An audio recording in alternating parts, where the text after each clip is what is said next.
What's up, everybody? It's your girl, Brooklyn, with Heart to Heart with Brooklyn, and we are here at day 2 of a protest. We are here actually in Gwinnett County, here in Georgia. So as you can see behind me, these are a lot of people getting ready for the protest. They have water set out, food set out, everything set out for everybody, everything that we are ready to be here to protest today. It is hot outside, so we're making sure that everybody stays hydrated, and we're gonna get the ball rolling. And we're gonna show you that everybody of all ethnicities are here to actually fight for a cause and really here to support Black Lives Matter. Black Lives Matter! Black Lives Matter! Black Lives Matter! Black Lives Matter! Black Lives Matter! Black Lives Matter! Black Lives Matter! Black Lives Matter! Black Lives Matter! Black Lives Matter! And militarism. And those things in today are extremely relevant in what we're doing today. So as many of you know, we decided to plan this march because of the consistent brutality and racism Black people are experiencing throughout this country, specifically at the hands of police. And because of that, that's why we really wanted to have this march. And one of the visions about having this march with Dr. Therese and Dre, when we were organizing, one of my focuses, I wanted to center Black voices as much as possible. That's why, you know, we have a lot of allies here, and we appreciate you being here, and we appreciate your solidarity and standing with us. But it's too often Black voices go muted because others are speaking. So that's why we've tried our best to limit those other voices and strictly do our best to have, you know, as center Black voices as much as possible. So for all of our allies, we thank you. We thank you for showing up. We thank you for standing in solidarity with us. Please don't get offended if we say no. It's because our voices need to be said. So Alice, tell me exactly, what are you doing out here protesting today? So I'm an EMTB. I just graduated in May. Congrats. Thank you. I help out with protests when I was still in my pre-med. I help out with protests because I'm a trans man myself, so a lot of this affects me as well. I'm also from Africa. I'm Moroccan, so I'm Afro-Arab. I'm very light-skinned though. So a lot of this still affects me. My dad, he's more darker skinned, you know, he looks more, I guess you would say, stereotypically Black compared to me. I'm a little more light skinned, so I'm more white passing compared to my father. A lot of this impacts my family because a lot of us, you know, we're Black, you know. So I come out here as a trans man, as an African American.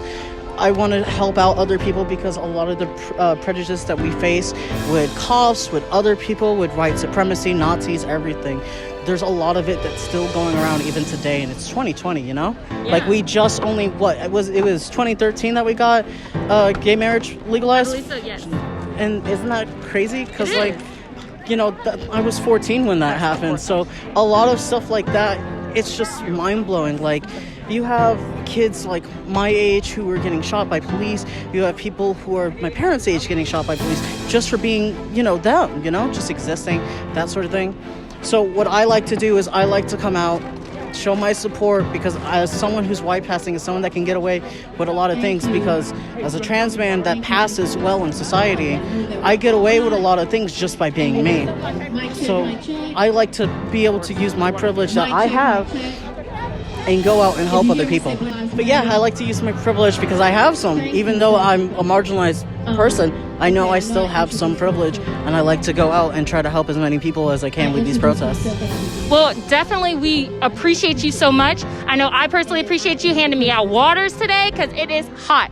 So definitely thank you so much for everything that you do, and passing out waters, not only waters, but snacks and everything. We definitely appreciate it. All of us do. So we thank you so much for everything. The issue of police brutality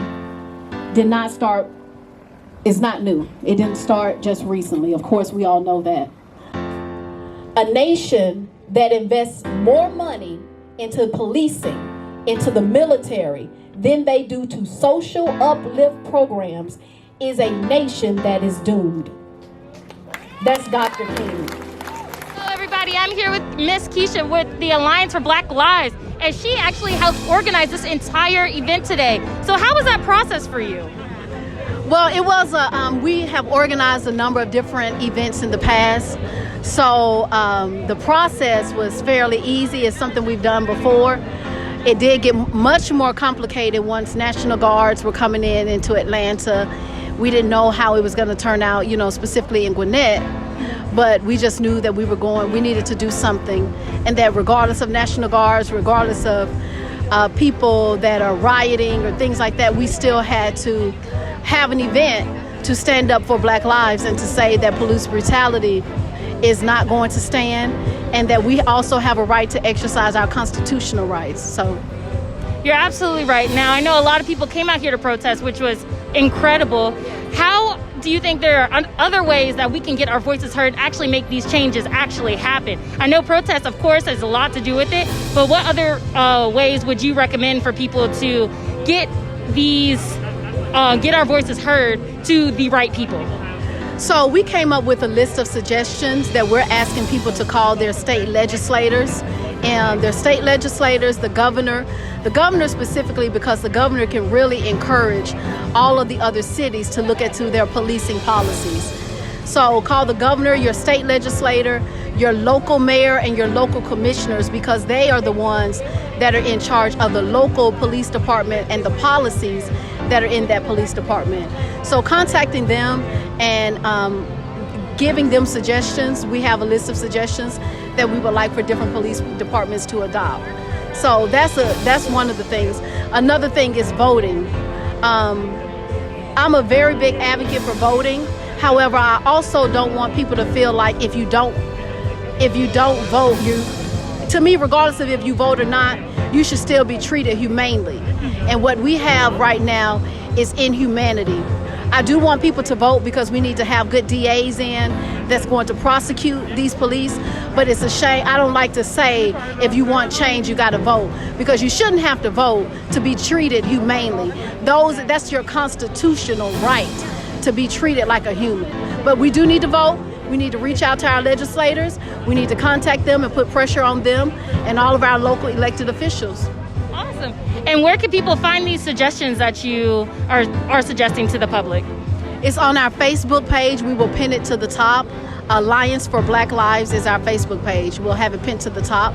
We also have an Instagram page, Alliance for Black Lives as well. We'll post it there as well. Awesome. You guys heard it here, folks. I will make sure I drop all the details below. And thank you so much for being out here and talking to me. And as you can see right now, we got all these people here protesting.